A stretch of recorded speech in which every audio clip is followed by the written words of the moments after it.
اور اس طرح باتوں کا رخ دوسری طرف نکل گیا۔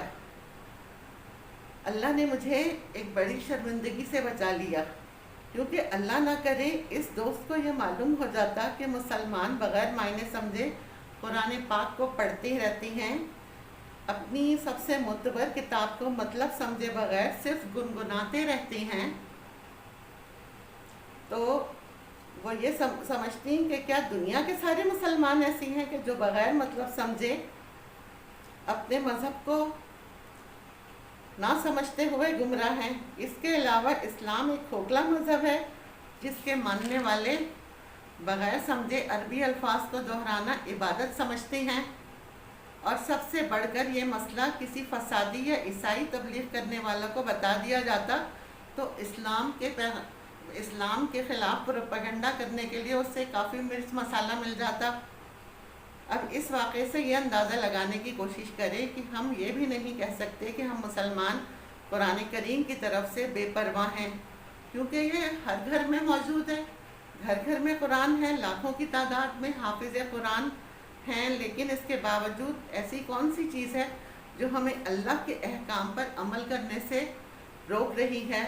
اور اس نے ہمارے دلوں سے یہ احساس بھی مٹا دیا ہے کہ ہم اللہ کے احکام کی طرف سے کتنی بڑی اور مجرمانہ بے پرواہی کر رہے ہیں۔ اور اس پر بھی سونے پہ سہاگا آج کل کے عالم دین یہ کہتی ہیں کہ قرآن کریم کا ترجمہ ڈائریکٹ پڑھنے سے انسان گمراہ ہو جاتا ہے۔ اللہ اکبر!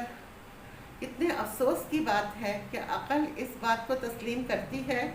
یہ بات دیکھیے کہ ہمارے کسی معمولی دوست کا بھی خط آتا ہے تو ہم کیسے اسے کھول کر پڑھتے ہیں، اور اگر وہ کسی اور زبان میں ہوتا ہے تو پھر ہماری کوشش ہوتی ہے کہ ہم فوراً اس کا ٹرانسلیشن کریں اور اس کو سمجھیں کہ اس میں اس نے ہمارے لیے کیا لکھا ہے۔ لیکن افسوس، اللہ نے جو پیغام ہمارے لیے بھیجا ہے ہم اس کو اتنی بھی اہمیت نہیں دیتے جتنا اس غیر ملکی دوست کے خط کو۔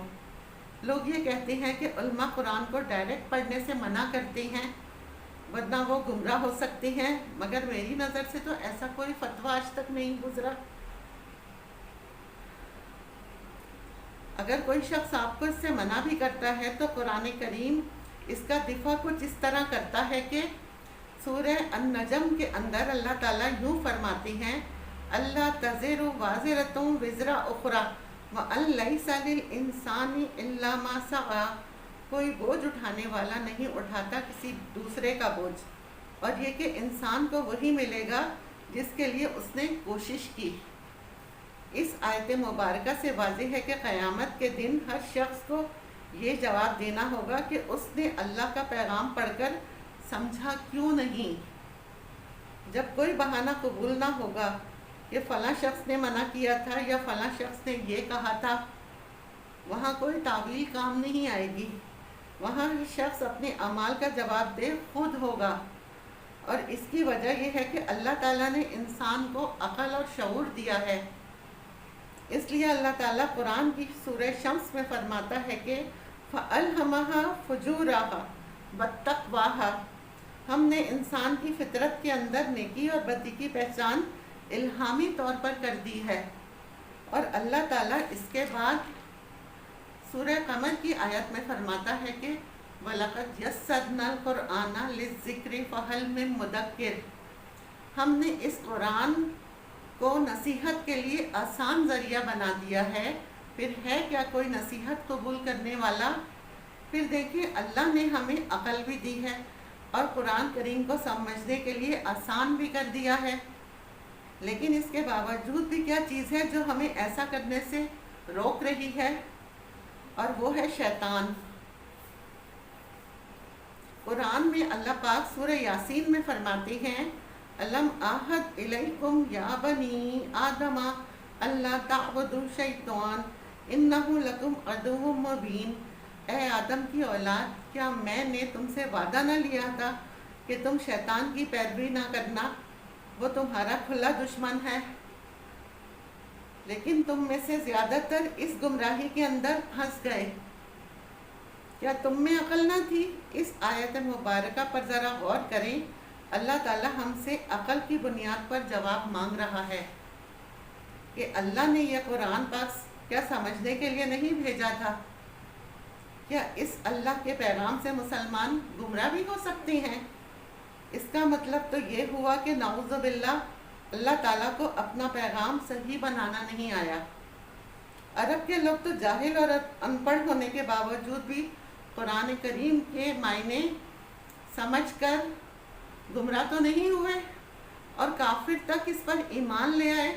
رسول اللہ صلی اللہ علیہ وسلم نے مکے کے ان پڑھ عربیوں کو یہ کبھی نہیں کہا کہ آیتیں تو صرف عالموں کے لیے ہیں، تم انہیں نہیں پڑھ کر گمراہ ہو جاؤ گے، اور نہ ہی مدینے سے آنے والے قافلے کے لوگوں کو اس سے بچنے کے لیے کہا کہ تم تو بچے ہو، یہ آیتیں تو بڑے بڑے عالموں کے لیے ہیں جسے پڑھ کر تم گمراہ ہو سکتے ہو۔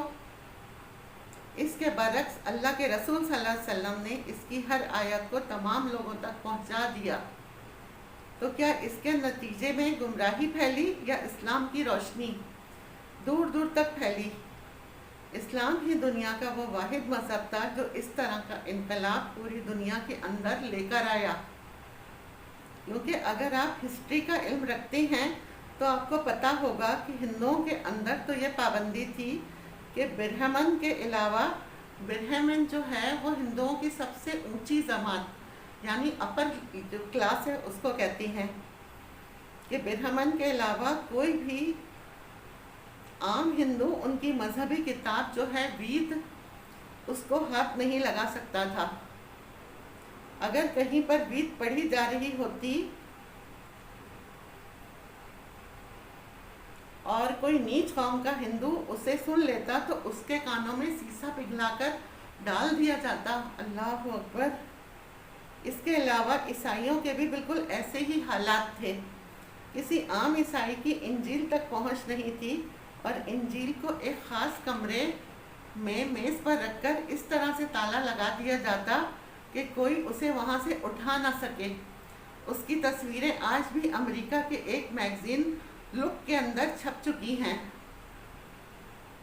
اور پادریوں میں سے بھی صرف بڑے پادری اس کمرے میں جا سکتے تھے۔ عام عیسائیوں کو ہر بات کی رہنمائی انہی پادریوں سے لینی ہوتی تھی، وہ صحیح ہوتی یا غلط، اور ظاہر ہے یہ سب کچھ بہت مشکل ہوتا تھا۔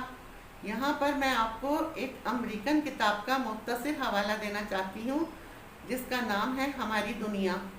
مختلف زبانوں میں اس کتاب میں آتھر لکھتا ہے کہ صلیبی جنگوں سے عیسائیوں کو فتح تو حاصل نہ ہو سکی، لیکن ایک نیا یورپ بنانے میں انہیں بہت مدد ملی، کیونکہ انہیں مسلمانوں کو قریب سے دیکھنے کا موقع ملا۔ انہوں نے دیکھا کہ مسلمانوں میں رنگ اور نسل سے بالا تر ہو کر برابری کی بنیاد پر سب سے زیادہ حیران وہ اس بات پر ہوئے کہ ہر آدمی کی قرآن تک رسائی ہے، یعنی تمام مسلمان برابر ہیں، ان میں رنگ اور نسل سے کوئی امتیاز نہیں، اور ہر کوئی قرآن تک اس کی رسائی حاصل ہے، اور ان کے اللہ اور بندے کے درمیان کوئی مذہبی ٹھیکیدار نہیں۔ یہ وہ بات تھی جو عیسائی اپنے خواب کے اندر بھی نہیں سوچ سکتے تھے۔ لہذا صلیبی جنگوں سے واپس آ کر انہوں نے مارٹن لوتھر کی سربراہی میں ایک الگ فرقہ بنایا جس کا نام انہوں نے پروٹیسٹنٹ یعنی احتجاج کرنے والے یہ رکھا۔ آج کل کے زیادہ تر عیسائی اسی فرقے سے تعلق رکھتے ہیں۔ پروٹیسٹنٹ نے پرانے عیسائیوں سے قطع تعلق کر کے سب سے پہلا کام یہ کیا کہ کسی طریقے سے انجیل کا نسخہ حاصل کر کے اس کے مختلف زبانوں میں ترجمے کروا لیے، اور آج فائنلی وہ ٹائم ہے کہ ہر عیسائی اپنی اپنی زبانوں میں انجیل کے نسخے کو پڑھ سکتا ہے بغیر کسی کی مدد کے۔